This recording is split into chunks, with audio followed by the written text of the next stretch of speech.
Земјоделската механизација, ангажирана за жетвата на оризот во Кочанско, е во мирување. Собирањето на белото злато е прекинато повеќе од 10 дена поради големите количини вода во нивите. Според земјоделците, најсериозна е состојбата во атарот на општина Чешиново Облешево, каде поплавени се неколку стотини хектари, од кои треба да се собере скоро 1/5 од родот. Комбајнерите се во исчекување на подобрување на временските прилики, а земјоделците велат дека и преполнетиот одводен канал кај селото Бања им направил нови проблеми. Комбајните лежат 2 недели у полето. Најавуваат дождови, што ќе се праве, не сме свесни ни сами ние, а нека мислат и они. Но ова година ќе не фане сигурно. Оваа година е многу тешко. Со овие дождове после каналу изли таму напуни ги вода, тоа е нешто страшна работа. Тоа нема знање. Тај дел посебно е страшна работа. Тај канал не се направи толку време, нема кој да го направи.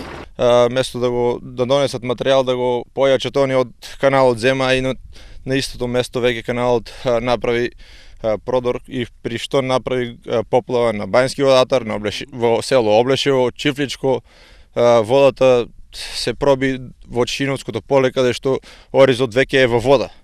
Не може жетвата уште 10 дена најмалку ќе не фати 15 ноември. 1000 хектари се под вода, голема бројка, па нашата општина Чешиново Облешево веќе е половина поплавена. Половина од овите површини се поплавени, така да жетвата ќе биде тешка, нашите амбари ќе останат празни и не знам каде ќе ја најдеме вината. Дополнителен проблем за реализирање на жетвата е што оризовите класија се полегнати и скоро целосно се под вода. Тоа значи дека заради зголемената влага зрното ќе треба да биде подложено на сушење, зашто земјоделците ќе мораат на преработувачките капацитети да им платат дополнителни 2 денари од килограм арпа. Директната штета што можат да ја претрпат поради намалениот квалитет на реколтата се проценува на околу 1 милион евра. Од вкупно засејаните близу 5000 хектари досега се ожнеани незначителни површини.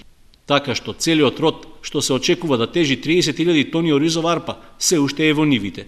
Според земјоделците, ако потрае ваквата состојба, жетвата ќе се пролонгира најмалку до средината на ноември.